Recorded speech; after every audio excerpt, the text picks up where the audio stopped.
एक बार की बात है, किसी गांव में बहुत ही गरीब किसान रहता था। वह किसान एक समय अमीर व्यक्ति भी रह चुका था। वह जब अमीर था तब भी और आज गरीब होने के बाद भी वह दूसरों की मदद किया करता था। वह जितना हो सकता था वह दूसरे की मदद करता था। वह किसान जब भी मंदिर जाया करता तो ईश्वर से धन मांगता ताकि वह दूसरे की मदद कर सके। ऐसे ही कुछ समय बीता। एक दिन किसान ने एक सपना देखा कि अगले दिन तुम्हारे घर पर एक साधु आएंगे।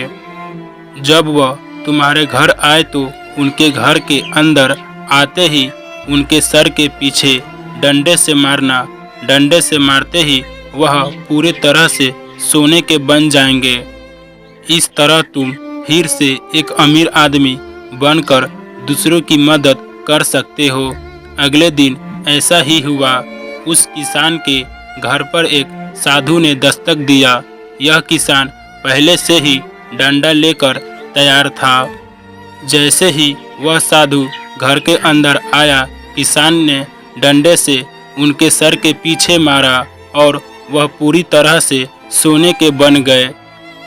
अब यह सब कुछ एक नाई बाल काटने वाला ने देख लिया।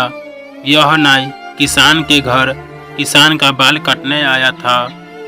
उस नाई ने सोचा, अगर किसी साधु को डंडा मारने से और सोने का बदलता है तो मैं इस तरीके से बहुत ही अमीर बन सकता हूँ। मुझे भी साधुओं को डंडे से मारकर अमीर बनना चाहिए। उस किसान ने तो बस एक ही साधु को डंडा से मारा। मैं एक से ज़्यादा साधु को डंडे से मारकर उससे भी ज़्यादा पैसे वाला बन जाऊंगा। यह सोचकर नाई ने कुछ साधुओं को अपने घर भोजन और दान देने के लिए बुलाया। साधु भी परेशान थे कि जो नाई हमें कुछ भी दान नहीं दिया, आज वह भोजन भी खिलाएगा और दान भी देगा। वैसे भी वह साधु नाई के बताए समय पर नाई के घर पहुंच गए। नाई ने अपनी सारी तैयारी कर लिया था। जैसे ही साधु नाई के घर के अंदर गए, नाई ने अपने घर का दरवाज़ा बंद कर दिए। उसके बाद नाई साधुओं को डंडे से मारने लगा, लेकिन कोई भी साधु सोने का न बन पाया।